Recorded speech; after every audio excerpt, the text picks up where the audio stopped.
Ready start. सभापति महोदय, आपकी आज्ञा से 3 दिनों से जो बहस रेलवे पर हो रही है उसका उत्तर देने के लिए मैं खड़ा हुआ हूँ।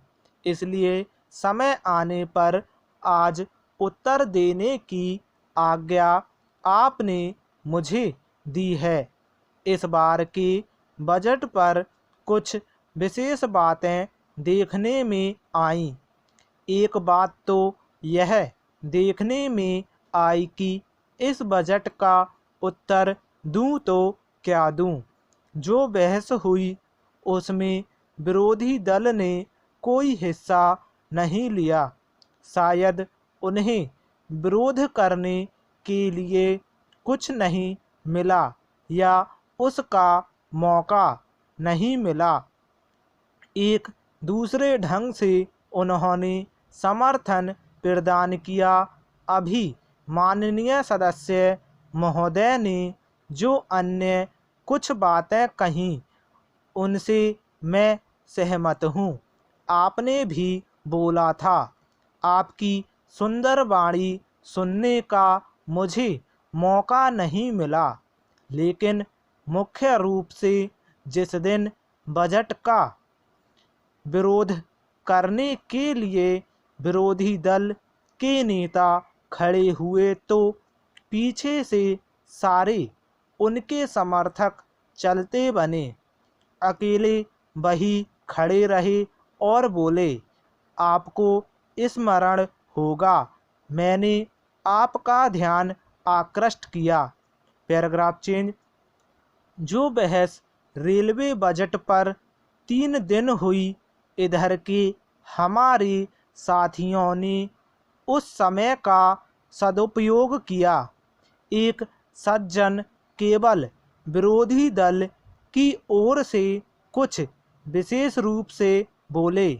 वे आज यहाँ नहीं हैं, फिर भी उनका पूरा का पूरा जो भाषण था, अब मैं उसका उत्तर देने की चेष्टा करूँगा।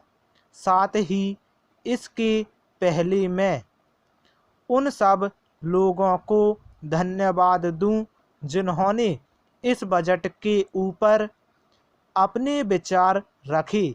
ऐसे लोग जिन्होंने इस बजट का स्वागत किया और बड़ी उदारता के साथ इसका समर्थन करने की कृपा की, अपना सहयोग प्रदान किया, उनके प्रति मैं कृतज्ञ हूँ। Paragraph change. श्रीमान, इधर के लोग बोले, इसलिए 2 तरह की बातें कही गईं। एक तो कुछ नीति संबंधी बात कही गई और दूसरे कुछ सुझाव दिए गए। हमारी व्यवस्था में प्रबंध में कहीं कुछ त्रुटि है, क्या होना चाहिए, इसके संबंध में कुछ सुझाव दिए गए। कुछ सदस्यों ने सुझाव देते हुए अपने प्रदेश अर्थात अपने निर्वाचन क्षेत्र के संबंध में भी कुछ बातें कहीं।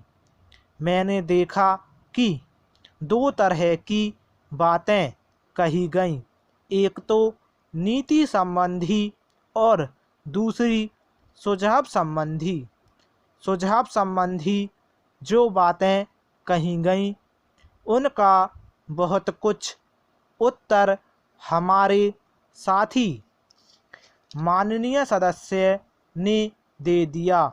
इसलिए मैंने सोचा है कि उन्होंने कुछ बातों की चर्चा करके एक तरह से मेरा बोझा बहुत हल्का कर दिया है। स्टॉप।